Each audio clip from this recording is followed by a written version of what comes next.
What's crack-a-lackin'? Welcome in to My Mind is a Weapon Fantasy Football Show. Welcome into episode 153, everybody. I am your host, Sleazeball. Today's episode is going to be a little different. It is my tight end tier rankings for week 12, but since it's by Mageddon, I'm only going to give you the top 20 tight ends because I don't think you're going to be using any of the tight ends I'm going to rank in the top 30. But if you want to check out my Twitter and I'm going to read them off for you, I will give you my bottom tiers from 20 to 30 of tight ends if you need them, if you're in a deeper competitive league or something like that. Before we dive into it, guys, make sure you smash that like. Make sure you hit that subscription. It helps me out a ton more than you guys know. Turn that bell on so you know when I'm live. I will be live Thursday to Monday this week, covering everything fantasy football, going over some drafts, looking at some best ball scores. I'm pretty high in the best ball game right now. It's picking up. And if you want to check out my waiver wire defense kickers tonight, you should check out those videos because the waiver wire hits tonight. Then my quarterback and running back videos are out. And my wide receiver video is out as well. And then tomorrow I will dive into all my stardom sit-ems for every single matchup so you guys can see everything beyond just who I think you should smash, start, and sit. And let's dive into my tight ends here, guys. So if you are new to the channel, this is my tight end board here for week 12. So we're not going to use all the tiers this time. Just baller tier, tier 1, tier 2, tier 3, tier 4. We are going to chop through 20 tight ends because it is by Mageddon. And I'm going to leave Jake Ferguson down here because he's in concussion protocol right now. And I'm going to rank him out there as if, he's playing. And then I'll rank him out there as if he's not as we go. Now, for by Mageddon, guys, Taysom Hill, Kyle Pitts, Dalton Kincaid, Dawson Knox, Tyler Conklin, Mike Gesicki, Evan Ingram. 4 stud tight ends on a bye this week. We need to navigate the waters here and find the best tight ends to play this week. And I'm going to give you my top 20 right now. Starting off with number 1, Brock Bowers. Dude, he's literally going to do the Sam LaPorta and get a rookie tight end back-to-back. That's number 1. Absolute crazy volume this guy is seeing. 16 targets last week, and Michael Mayer comes back. Looks like that's even helped him more. Absolutely bonkers.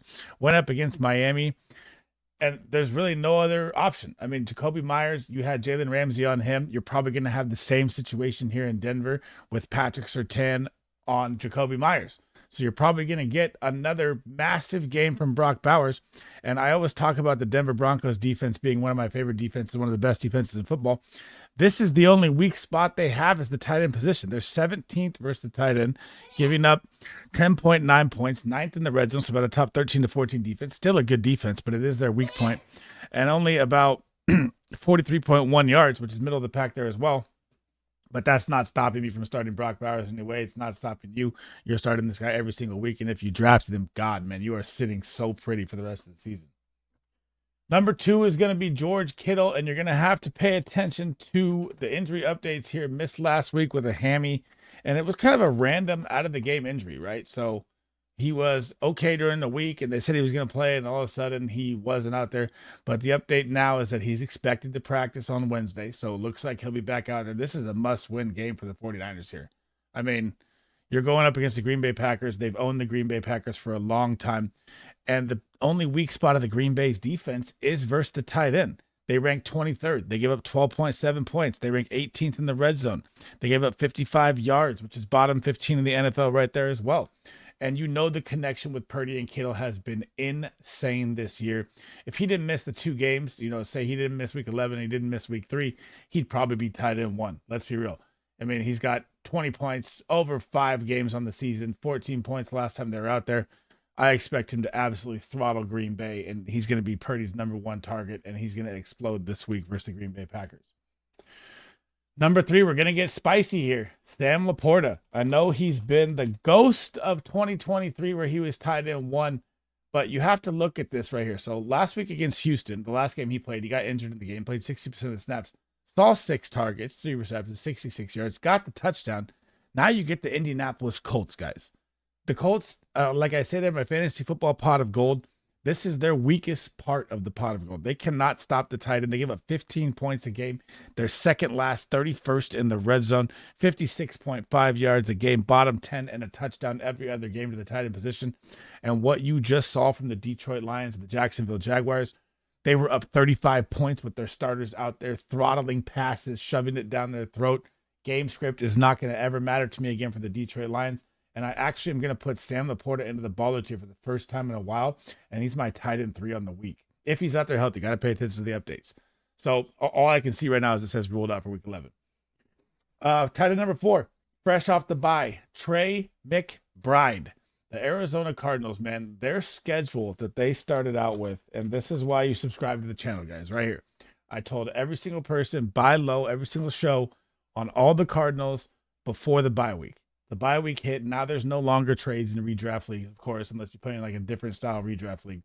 They started off the season with the Buffalo Bills, Super Bowl contender. Rams, fighting for a playoff. Detroit Lions, Super Bowl contender. Washington, playoff team. 49ers, contender but injured. Green Bay, Super Bowl contender. Chargers, Super Bowl contender. Dolphins, fighting for a playoff spot. And the Bears and the Jets, who are top 5 defenses each.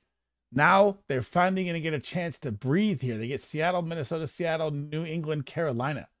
This is what you want in fantasy football. Then you get the Rams. This is what you want. Trey McBride is going to eat the rest of the way. He's finally going to get his first touchdown of the season here. Hopefully, I mean, this guy's balling out his tight end 4 overall with no touchdown. That's the amount of volume he's seeing. It's crazy. I mean, this is going to be an absolute great matchup versus Seattle. The Seattle Seahawks ranked 20th versus the tight end, giving up 12 points a game. They ranked 26th in the red zone, so the touchdown upside is high. 50.6 yards, which is bottom 10 there, and about a 0.3 chance for a touchdown. So I do think he's going to get his first touchdown in this game, and Trey McBride is going to have a big week here. Number 5 is going to be Travis Kelce. The ghost game last week, man. I've 20 years of watching football, almost 12 years with this guy, Travis Kelce, dominating.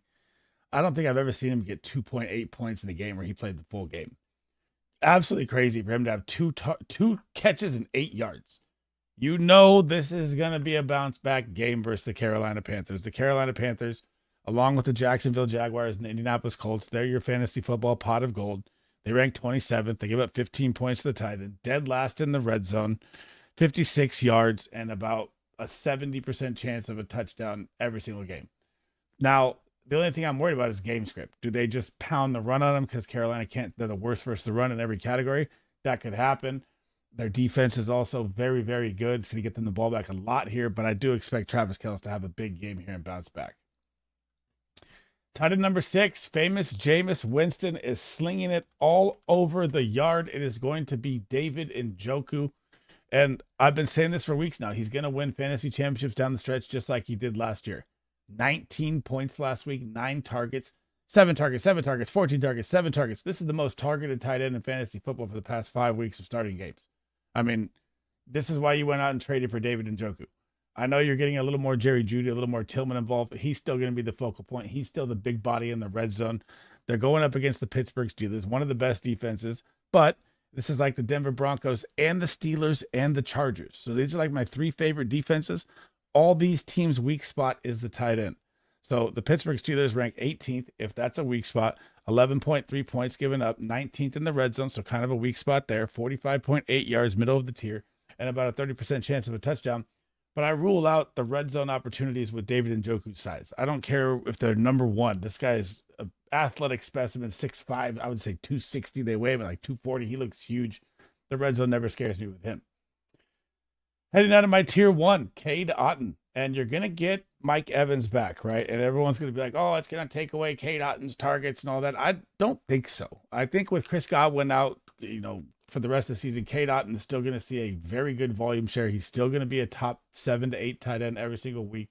And you just have to look at it. So 10 targets, 11 targets, 8 targets over the past 4 weeks. That's almost 40 targets exactly, averaging 10 targets. So about, 39 targets. Unbelievable volume with yardage as well. 3 touchdowns in the past 4 games. If anything, Mike Evans is going to help over the top and get Cade Otton more volume. So I know you're playing the New York Giants here. I know you have Tommy DeVito at quarterback. I honestly think he's going to be an upgrade. So just remember that when I said that in this video, that Tommy DeVito is going to put up a good game. I said that in my quarterback video as well. But the New York Giants, they are a good front 7, okay? They also are number 1 versus the tight end on the season, giving up 7.6 points, number 3 in the red zone, 33.2 yards, which is number 1 in the NFL. So very tough matchup, but I expect this to be a game where Cade Otton's still startable. I expect it to be a game where the Bucs are fighting for playoff berth here. They need to get a win. And I think that Tommy DeVito is going to give him the ball more than you think, but I still think he's going to have a good game. Tight end number 8 is going to be Mark Andrews. Now, the Ravens last week, for some reason, Mark Andrews goes out there, still drops 15 points against the Steelers. Like I tell you, this is their weak point is the tight end position. And when you're looking at it, I went on the wrong one. Sorry, he didn't drop 15 points. He dropped 4 points. Now, that is their weak spot. So you saw Isaiah Likely as well get involved too. So he had a decent game there. So it kind of evened out the tight end between both of them. Is that going to hurt versus the Chargers? Possibly. Isaiah Likely could take away some. I don't think he's ever Mark Andrews. I never thought so. But the Chargers are number 10 versus the tight end, number 2 in the red zone. So very tough touchdown upside for them here. 47 yards given up a game and 0 touchdowns on the year. So tough matchup, but it's still Mark Andrews. I don't care. He's a Hall of Fame tight end if he's not hurt all the time. And I'm starting Mark Andrews still. Number 9, my smash play of the week last week. Will Dissly comes out on the first drive of the game and pops a touchdown. My guy. Now, if you're in need of a tight end and you don't have one, he's available on the waiver wire right now. You need to listen to this right now. He gets Baltimore, Atlanta, KC, Tampa Bay, Denver, New England. All these teams right here, besides the Atlanta Falcons, are in the bottom tier versus the tight end. Now, he's been the 5th most targeted tight end of the past 5 weeks since Hayden Hurst has kind of fizzled out. He's still not getting like an 80% snap share. He's older. He's 28 years old. He's getting about 60, 65, sometimes 70. But the connection with Justin Herbert is growing. He's seen 6 targets in back-to-back games. He's averaging 13 points in the past 2 fantasy games. He got his first touchdown of the year. You get the Baltimore Ravens. The Baltimore Ravens, guys, versus the tight end on the season right now. And they jumped up a ton because last week, right? Because Pat Freiermuth did absolutely nothing against them. So now they're 24th. They've been 30th all year long. So just remember that. Now they're 24th versus the tight end, giving up 14 points, 6th in the red zone. Obviously, when your front 7 is good, the red zone always shrinks down. You get better versus every position. 66.9 yards, which is 3rd worst in yards per game to the tight end. You're looking at a possible shootout game here. I don't see it being like the Steelers, division game where they're 18-10 and it's all field goals. I think the points are going to fly in this one. That's why I like Mark Andrews as well. Tight end number 10, moving along here, is going to be Hunter Henry, just the security blanket, steady Eddie tight end for Drake May. And he's number 9 tight end on the season. And I had him in my top 10 when the season started, and people thought I was crazy. That's why they paid this guy $30 million. He got 9 targets last week, 8 targets the week before that, 6 targets, 9 targets. He's just volume. There's no wide receivers in New England. You can always start this guy. You can even flex this guy if you need this week as a double tight end flex because you're going to get the Miami Dolphins. And the Miami Dolphins versus the tight end guys, they rank 22nd. They give up 12 points a game. So right there, decent flex play opportunity with a high touchdown upside. They rank 7th in the red zone. Stingy up there a little bit, but they give up 51.7 yards, which is bottom 10. And a 20% chance for a touchdown. And that 20%, when you look at those 0.2, there's not a lot of options in the red zone for the Patriots. Not really. Maybe Kendrick Bourne, coming off his injury, got a little more snap share last week, got a touchdown. Still, I mean, Tyquan Thornton traded. They don't really have a big body. So it's kind of like a David Njoku thing here, but he's not an athletic specimen like him. But he's probably going to be the focal point every time they're in the red zone. So touchdown upside still there, even if it looks low. Coming in at number 11, and this one I should be higher on, but I'm just not this week because I think A.J. Brown's going to have his monster game here. So Dallas Goedert, back-to-back weeks with 10-plus points, gets the L.A. Rams, who Jonnu Smith just destroyed. Now, you have to look at it in the same kind of manner here. When I'm looking at I've got the hiccups right now. When I'm looking at Jonnu Smith, you got to deal with Tyreek Hill and Waddle, right? That gets him open. When you're looking at the Eagles, you got to deal with A.J. Brown and Devonta Smith. That gets him open. Could be an absolute smash Dallas Goedert game here. I should put him probably in the top 5 or 6, but I'm just going on Devonta Smith and A.J. Brown were too quiet last week, and they're going to explode this week in a shootout game versus the Rams. And I have the Rams winning in a very high-scoring game, and I just think that Goddard's going to have a less game here, and Saquon's going to be more involved. Number 12. My sleeper play of the week at tight end is here. It is going to be Jatavion Sanders, the rookie out of Texas. Why? because they get the Kansas City Chiefs this week. The Kansas City Chiefs rank 30th versus the tight end, giving up 15.7 points. They're a very good front seven, so they rank 10th in the red zone, obviously. But they give up 74.3 yards to the tight end position, which is dead last in the NFL. Now, Jatavion Sanders, over the past 2 weeks, so rookie, getting used to the acclimated system, learning the coach's playbook, everything like that. Dave Canales, right? Offensive-minded coach. Now, first 8 weeks, he never really plays anywhere over 50% of the snaps, right? Then, the last weeks, 8 and 9, he plays 85% and 88% of the snaps and is averaging 10 points in fantasy. Gets his first touchdown of the year last week with only 2 catches, which saved his day. But the week before that, he had 5 targets, then 6 targets and 7 targets. He's getting more involved. I know Adam Thielen's going to be out there. That should open up the middle even more for him. And he's becoming Bryce Young's kind of security blanket here. And the matchup is great. They're going to be playing from behind. They're going to have to pass heavy probably the rest of the season. So this is a tight end to keep your eye out on because I really liked everything about him coming out of Texas, man. And I figured when he fell into the Canales system that he'd get K. Otten like last year when he was the Bucs offensive coordinator, and K. Otten ran 97% of the snaps and did nothing with him. And that's kind of what's happening. But you're seeing a little change here.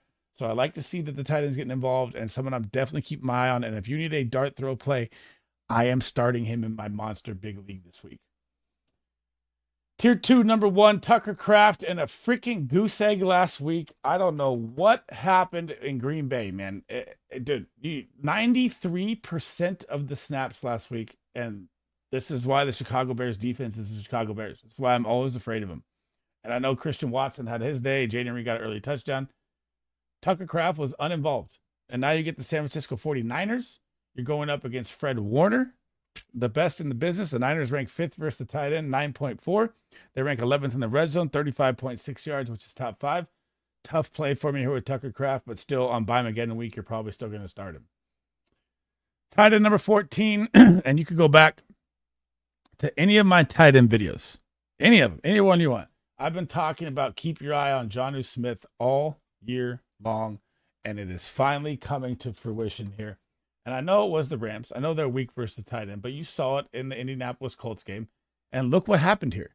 So he's learning the offense. He never played over 50% of the snaps for the first 5 weeks. Didn't play it in week 7. Week 8, he goes to 66. Week 9 goes to 69. Week 10 versus the Rams, right? Bad week there. He goes under 43% of the snaps, which is weird because it became more of a run game. Then he goes to the Raiders and plays his most snaps of the season at 81%. You can expect him to play 80% of the snaps the rest of the way. And you can expect Tyreek Hill and Waddle and Achane to draw all the attention.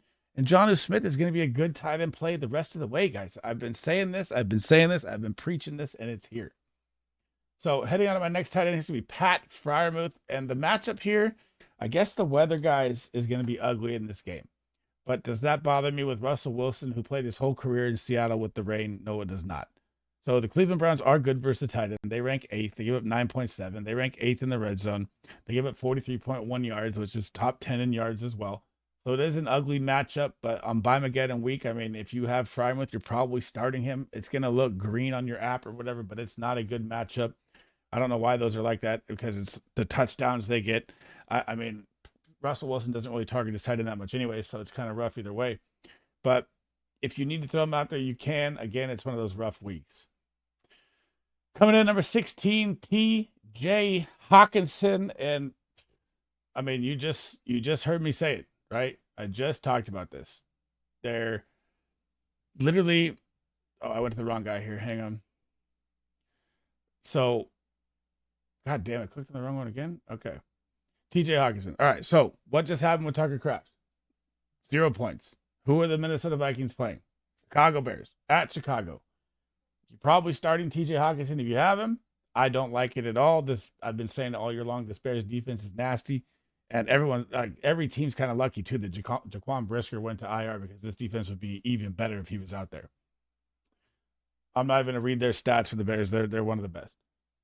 Zach Ertz coming in at number 17. And did I miss on this last week? His revenge game versus the Eagles.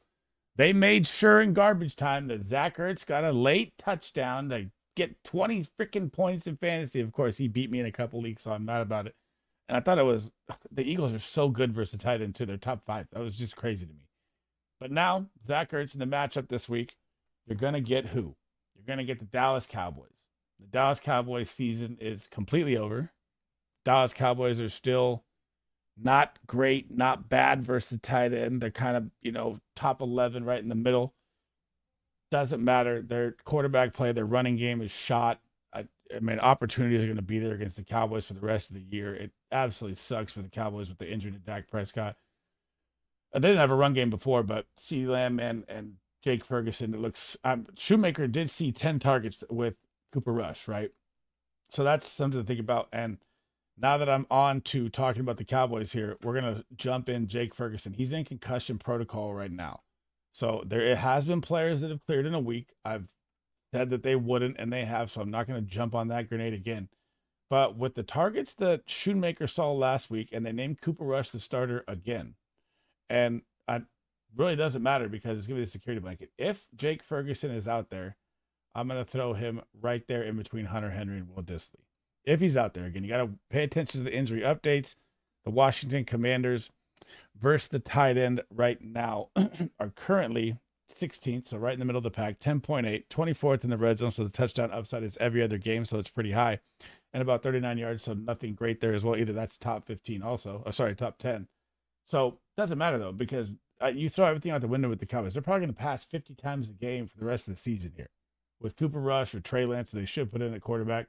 So volume will be there. It just won't be great volume, but still volume is volume, and it's still playable.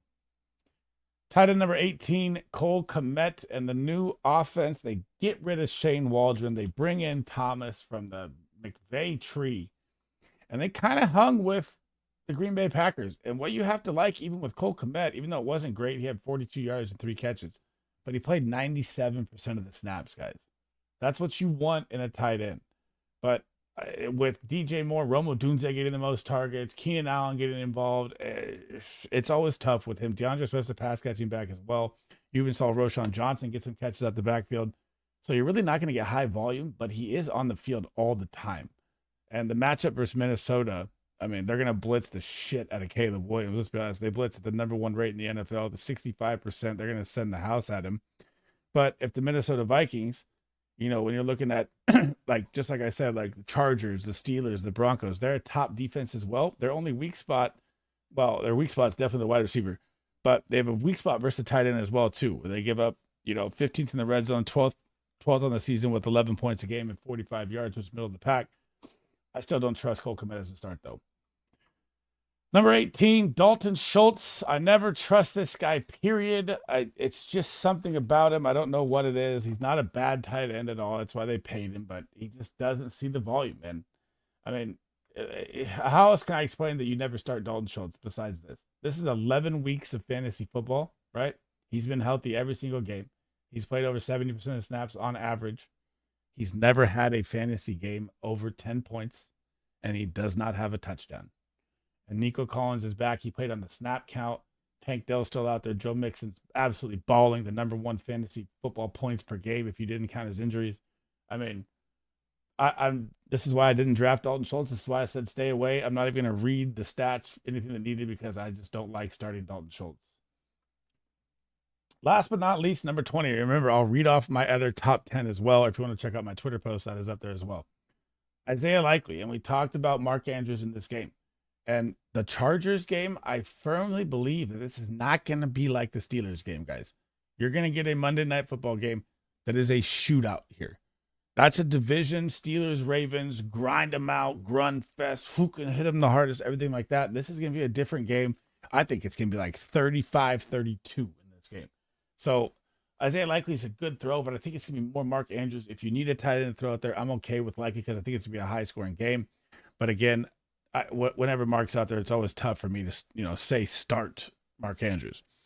Now, I'm going to read off my other top 10. If you want to catch it on my Twitter, you can, but you're not really going to start these guys, but I did rank out the top 30 here, guys. So I went tight end 1, 21, Chikakonkwo, 22, Noah Fant, 23, Noah Gray, 24, Theo Johnson, 25, Davis Allen, 26, Austin Hooper, 27, Josh Oliver, 29, Brock Wright, 29, Lucas Kroll, and 30th, Colby Parkinson. Allen's seen more volume than Parkinson, but Parkinson got the touchdown. So not really going to start any of those tight ends, but I will throw out the top 30 there for you.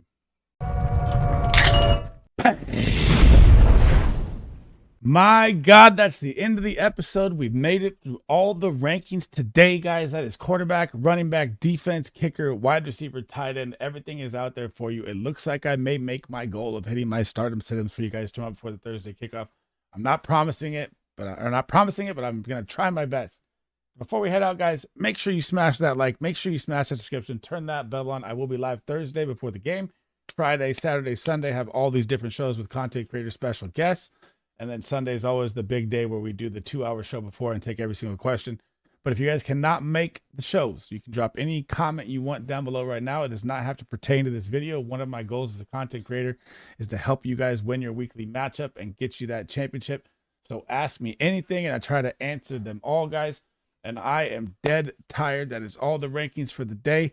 Hope to see you guys in the next video. Sleazeball out.